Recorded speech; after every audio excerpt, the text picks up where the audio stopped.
argument that the government should stay out, and it saps our pioneer stock. I used to hear that argument when we were talking about raising the minimum wage to $1.25.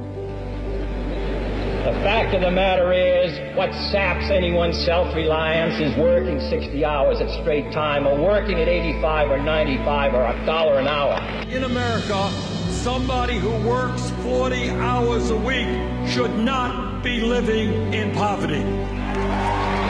We are behind every country pretty nearly in Europe in this matter of medical care for our citizens.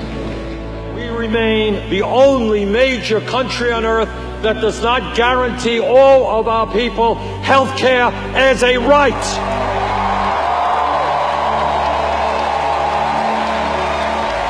I think something really big is actually happening around Bernie Sanders. It's hard to understand the full scope of it, but I think we may be underestimating. I mean, it's very hard to get 20,000 people to do anything. Bernie Sanders continuing to draw in massive crowds. This is at the Los Angeles Memorial Sports Arena. Look at all those people. The gymnasium was so packed, an overflow crowd watched Sanders from the lacrosse stadium where the speech was played on the scoreboard.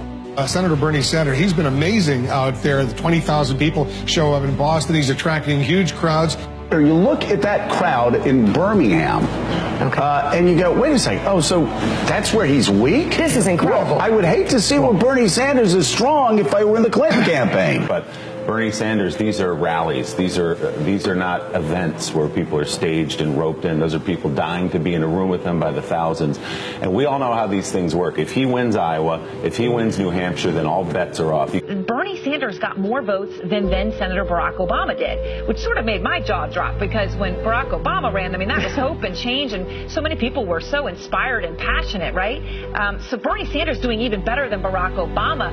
And I think if you look at the crowds that we are bringing forth here in Iowa, in New Hampshire, all over this country, the excitement they were generating, where millions of people are now saying, Jorge, that maybe it is time to go beyond establishment politics and establishment economics. Maybe it's time for a political revolution to take on the billionaire class and create an economy that works for all of us. And I think the fact that he's making this stirring call for fundamental transformative change really speaks to where many voters are at. And it's why he has such momentum in Iowa and New Hampshire and among Move On members and many others, because it feels like we're in a moment with many crises that we need to address right now. It feels like a moment where we need to be making bold plans and figuring out how we're going to achieve them. You know, I know the United States has a secret ballot and that tradition, but do you mind if I ask you if you guys like Bernie Sanders? Do you care for Who do you think is going to win in 2016? Bernie Sanders. Do you think he's going to win, or you want him to win? I think he's got a really interesting shot if the DNC will allow Americans to hear his message. I mean, for the longest time, people have been saying, well, I love Bernie, but of course he can't win. That's right. Now it looks like he could win, but his biggest problem is in the black community. The brothers don't like him. Why? Oh, no, that's not true. Oh, it is. Once they get to know Bernie and recognize it's true.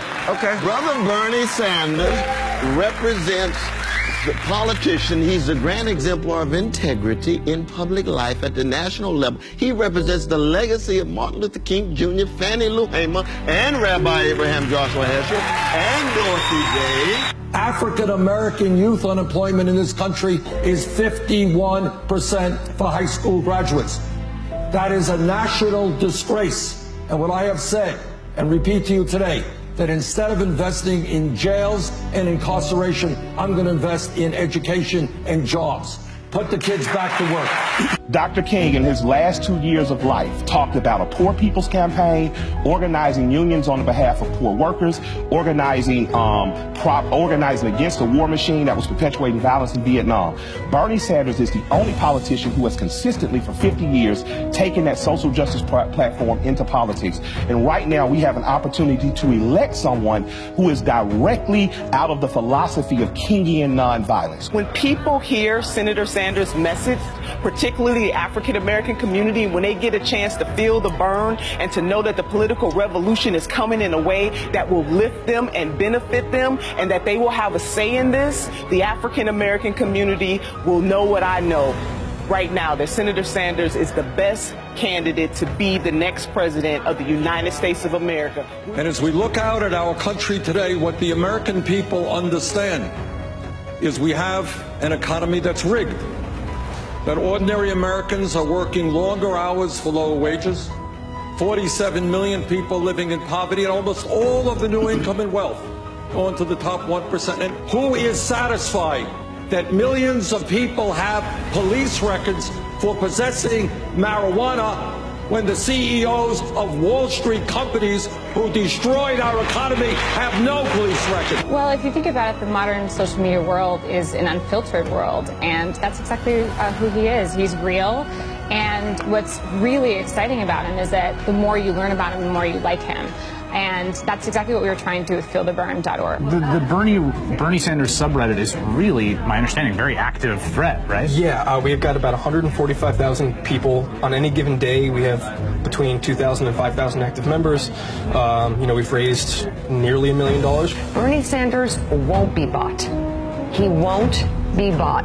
He has been around for a long time. He has proven that. There is nothing that people don't believe about the fact that he will not, come what may, be bought. We are fighting to maintain our democracy and prevent our government from being owned by a handful of billionaires and the politicians they employ. He says what he means, and he means what he says, and he is not for sale. You can't buy him, and I just think that is so neat. For me, this man has removed my trepidation over saying aloud that capitalism and democratic socialism, that not so scary word, can and should coexist. We are going to win New Hampshire, we're going to win Iowa, and I think we're going to win the Democratic nomination, and I think we're going to win the presidency. So can a socialist be the next president of the United States? A democratic socialist certainly can and will be. This cooperation between an alert and progressive citizenry and a progressive government is what has made this country great, and we shall continue as long as we have the opportunity to do so. When we stand together and demand that this country works for all of us rather than the few, we will transform America, and with your help, that is what we're going to do. Thank you very much.